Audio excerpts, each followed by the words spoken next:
As the year moves along and we find ourselves in the months of getting baked alive, also known as summers in the Middle East, we get a triple treat of heat waves, sandstorms, and temperatures reaching up to 50 degrees Celsius, especially in Riyadh. I find myself returning to my lifelong obsession of all things citrus, whether it was my mom's homemade popsicles or the lemonade from street vendors in old Anarkali in the good old med school days, where the hygiene was so horrendous it was probably causing cholera. Citrus drinks have always brought me joy and comfort. This episode is inspired by my mom, who's an avid naturalist, a minimalist, and loves the zero-waste lifestyle. And I will be showing you some of the ways where you can make the most of that wonderful fruit called lemon this summer. This is Dr. Atika, and welcome to the Controlled Living Experience. Now, this project began with a quick trip to the local farmers market, which is set up every Saturday morning. I was lucky to find some really fresh produce and ended up buying nearly 5 kilos of lemons.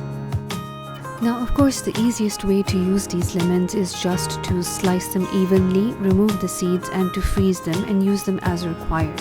However, I usually like to slice them and then put them in the dehydrator for a few hours so that I have a stock of lemon throughout the year. In case you do not have access to a dehydrator yourself, there are some really good quality local vendors who provide a variety of dried fruits all year long.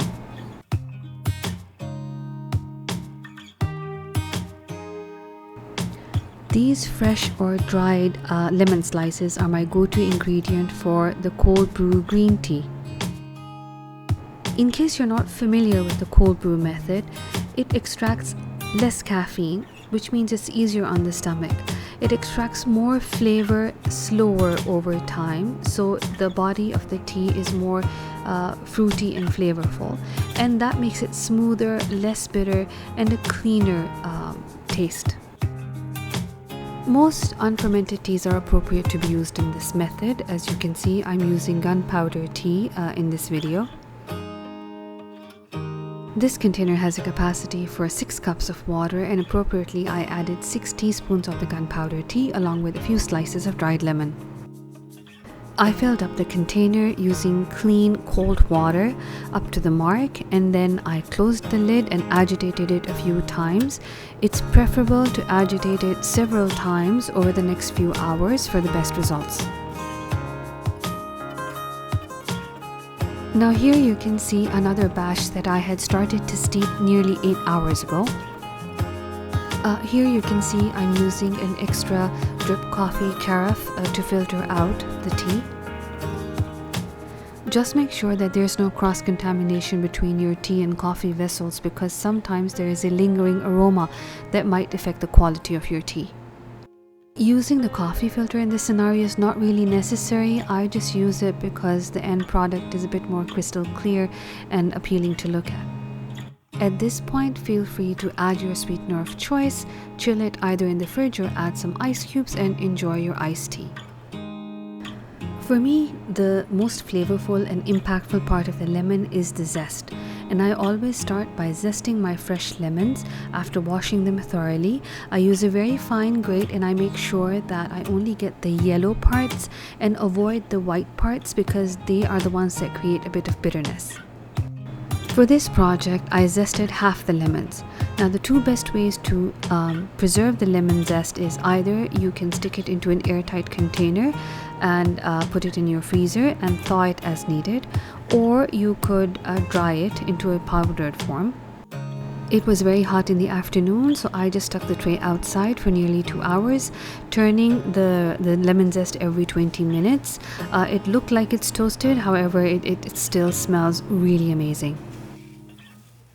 This brings me to the best non-culinary use for this dried lemon zest, which is lemon zest and rice face mask. This is the best treat you can give for your heat battered skin, and all it involves is powdered dry lemon zest, finely powdered rice. I just used whatever rice was available at home, which was basmati, of course.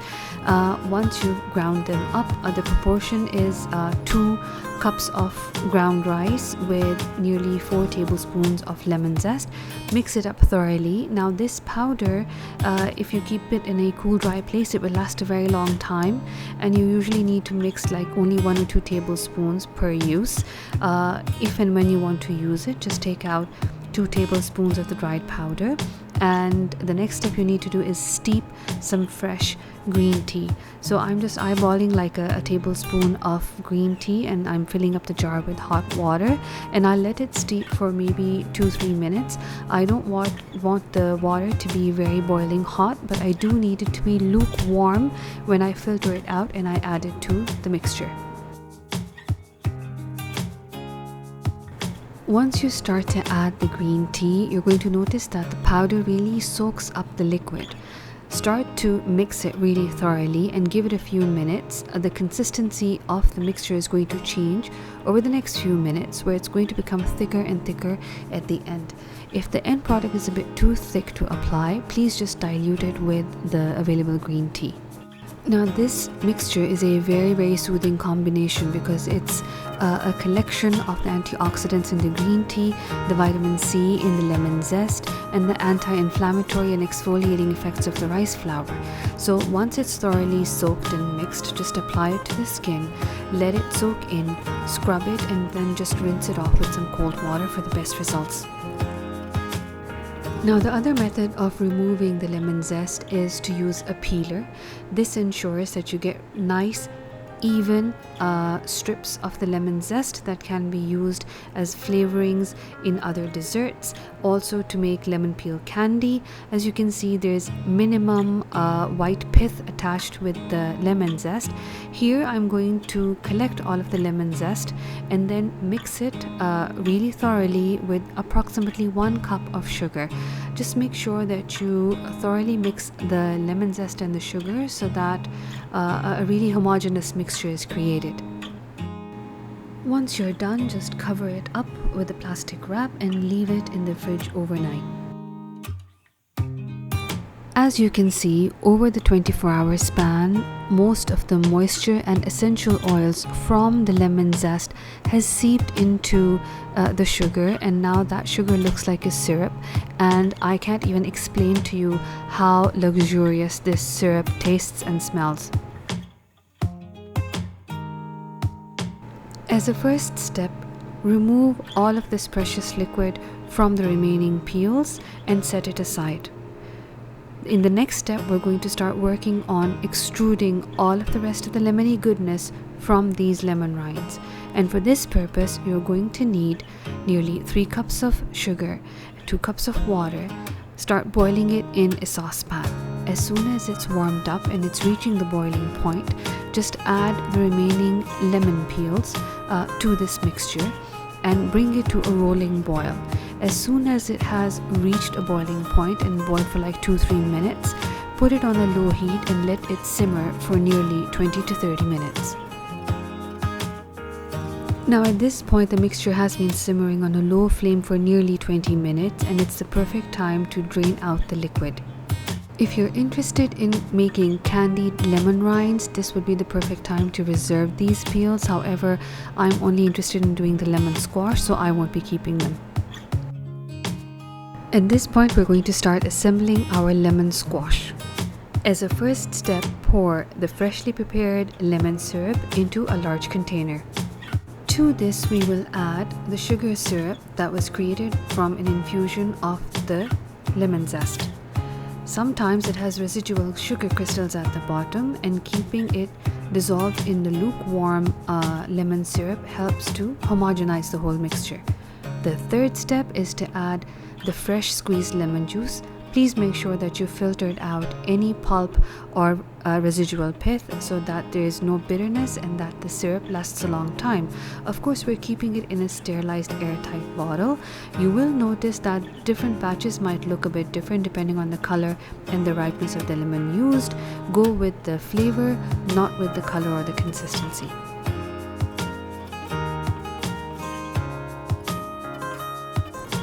Now it's finally time to start juicing the lemons.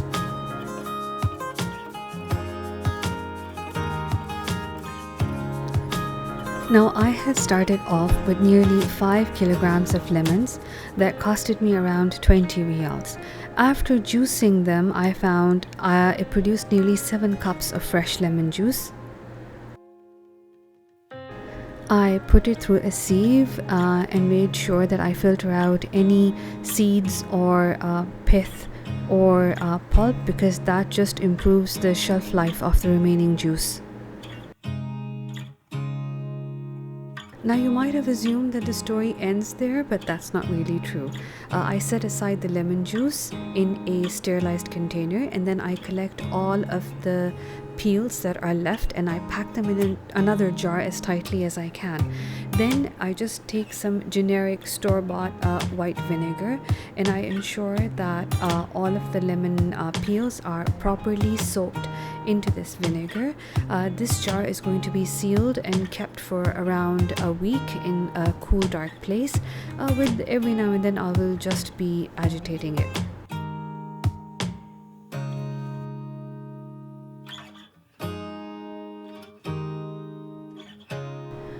One week later, it's now time to drain out the liquid from the peels. As you can see, the liquid has a beautiful yellowish tinge to it. This is filtered through a coffee filter just to ensure that there's no residual fibrous material, because this is going to be put into any regular spray bottle and it is used as a universal cleaner. Works amazing on greasy surfaces, mirrors and glass surfaces. I always double soak my peels, so as soon as I've taken out the liquid I'm going to refill it. Any standard refillable bottle works fine with it.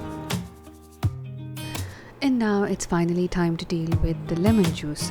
For me, the best way to store it is to freeze it in a regular ice cube tray. Sometimes it takes more than one batch to use up all of the lemon juice. However, it lasts in the freezer for a long time.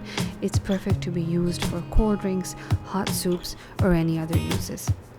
And now we can finally start serving up our beverages. So we're going to start with our cold brew green tea. All it needs is some ice cubes, a fresh slice of lemon, some sweetener if you like. It could be honey, it could be any artificial sweetener or sugar, and serve it as you like. This is followed by our iced lemon squash. We need to have some ice cubes, some frozen berries. You could prepare it with still water or sparkling water. Either way, the results are very refreshing. And last but not the least, the frozen lemon cubes always help in adding a splash of flavor to water, sparkling water, or sodas. Here's a quick breakdown of all the materials used in this tutorial: fresh lemons, vinegar, sugar, and some green tea. As far as the cost breakdown is concerned, I spent a total of 45 riyals, 20 for lemons, 10 for sugar, 6 for vinegar, and 9 for green tea and the miscellaneous costs. What we prepared during this project were dried lemons to be used in cold and hot beverages, 1.5 liters of lemon squash, 1.5 liters of all-purpose cleaner, frozen zest for soups and drinks, and last but not least, organic brightening face mask. Thank you so much for joining us today. I hope you really enjoyed this project. Please don't forget to like and subscribe and share this video with your friends and family. See you again next time.